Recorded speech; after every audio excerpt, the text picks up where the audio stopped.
Dr. Bodo Schlegemilch is the Dean of Executive Education and Chair of the Institute for International Marketing and Management at the Vienna University of Economics and Business Administration. He currently serves the Academy on the Editorial Review Board of the AMS Review and is a Distinguished Fellow. Good to have you here this morning. Thanks for coming. Let's get started with an easy question.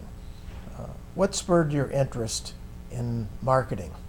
Well, it's presumably a silly reason, but I used to watch TV, like many children do, and one of my favorite series was a series that reported on funny adverts around the world. And that sort of stayed with me, and later on I thought, well, my gosh, if people actually earn money doing something which is as funny as this, that there must be something in it. And despite the fact that I ended up never really working in advertising, that was the initial reason for getting involved in that. So that was most definitely the sort of initial idea. Okay. Yeah. And at what point, was that really what spurred you at the doctoral level, or did you get your interest earlier than that? Oh no, that was earlier. Much earlier. Yeah, that was early. That was basically the interest which brought me into choosing marketing as a major at university. And you liked it so much you just continued with it? Yeah, absolutely. I stuck with it. I had interesting teachers. A lot of them were also practitioners at the university level in Germany. They had they walked the halfway house between being not only academics but also worked in industry. So they always had very relevant and interesting stories to talk about. And I thought that was by far the most interesting subject there was on offer, and until today I haven't regretted it. I see our job pretty much as a paid hobby. Let's talk about your academic career. As you reflect on it, what are you most proud of in your success of your academic career?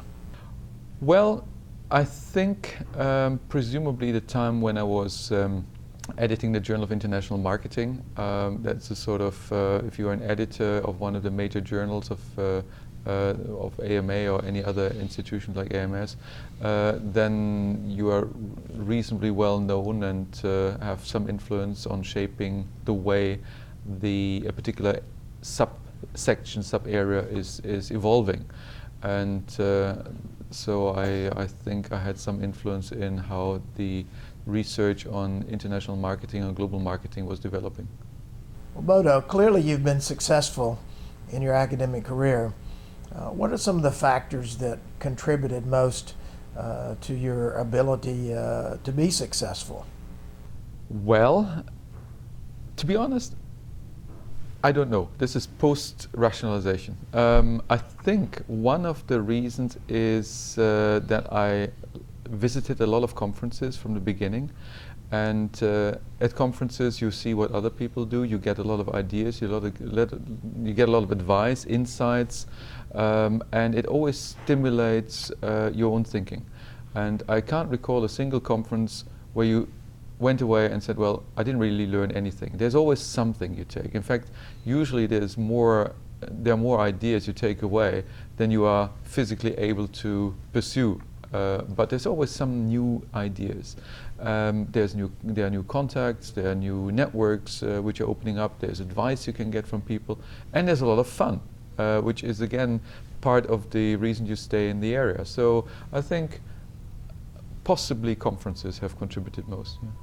Okay, well, when you think about the Academy of Marketing Science, what role has the Academy played in supporting the development of your career over the years?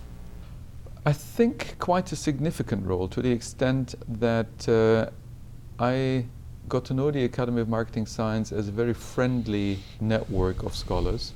There is less snobbery perhaps than in some other academies who should remain nameless, of course, but there is not the issue that the senior scholars don't talk to the PhD students, etc. So very, very good network opportunities, and then fulfilling various functions such as membership representatives, etc. I then got to know even more people, etc. So it was a good building block to develop the career. So in some, I think, a very, very significant influence here. Okay, let's think about your field of research interest over the years and what the trends are suggesting and where you think it might be moving. What are some of the areas that deserve additional research that will provide a foundation for the future? Well, presently I think there is a lot of need to look at corporate social responsibility and marketing, in as far as that consumers get more and more interested not only in the brand as such, but in the reputation of a company and the behavior of the company, and that ultimately impacts on consumption decisions. And I think we're still very much at the beginning when we're looking at what really are the responsibilities, the numerous responsibilities a company has to fulfill, and also where are the borders, because companies cannot do everything. So where are the borders, how far do they go? So I think that's an area where research is required. We'd like to help young faculty, new faculty, to be as successful as you've been in their career. What are some suggestions or guidelines that you might give these young faculty that would be helpful to them? Well, yeah, get yourself a dog in order to get your life balance, work-life balance properly organized, because otherwise you don't go home and the pet forces you to go home at regular times. But I mean, on a serious note, I think you should pursue the research topics primarily based on interests. I know this is presumably counter to what a lot of people believe in, that you say, you give the advice, you just focus on one narrow area and become better and better and better and better. Presumably better for your career, but deadly boring. So go for your interest.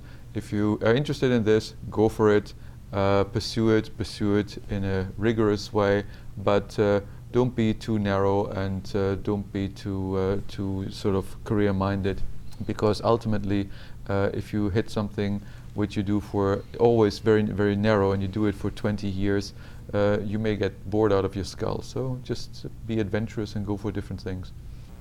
If you were to sum up your major career contributions, and I know that would be difficult to do it in just a few sentences, but what would you say is the major contribution that you've made over the years? I think one can obviously think about career contributions in terms of publications, and I've done a few publications in global marketing management and corporate social responsibility, so that would be the sort of publication side I'm proud of. But there's also the academic administration side. I founded the Executive Academy of WU Vienna, which now teaches some 3,500 students in over 50 countries in executive education. So that's, I think, a nice building kind of activity. But perhaps most proud of the fact that now some of my PhD students are professors elsewhere. I've got a PhD student, ex-PhD student, who's a professor in Denmark. One is in Japan. One is in Manchester, in fact, in England. And one is in Austria, and it's quite rewarding to see that you actually had some impact on somebody's life, and somehow or the other you must have interested them enough, or not you, but the subject must have interested them enough in order to pursue this as a career. So that's a rewarding thing. Bodo, thanks a bunch. We really appreciate it. You've had some really interesting and useful comments for young scholars and PhD students and faculty. So we really appreciate your willingness to participate with us this morning. Thank you very much. I appreciate being asked. Okay, thank you.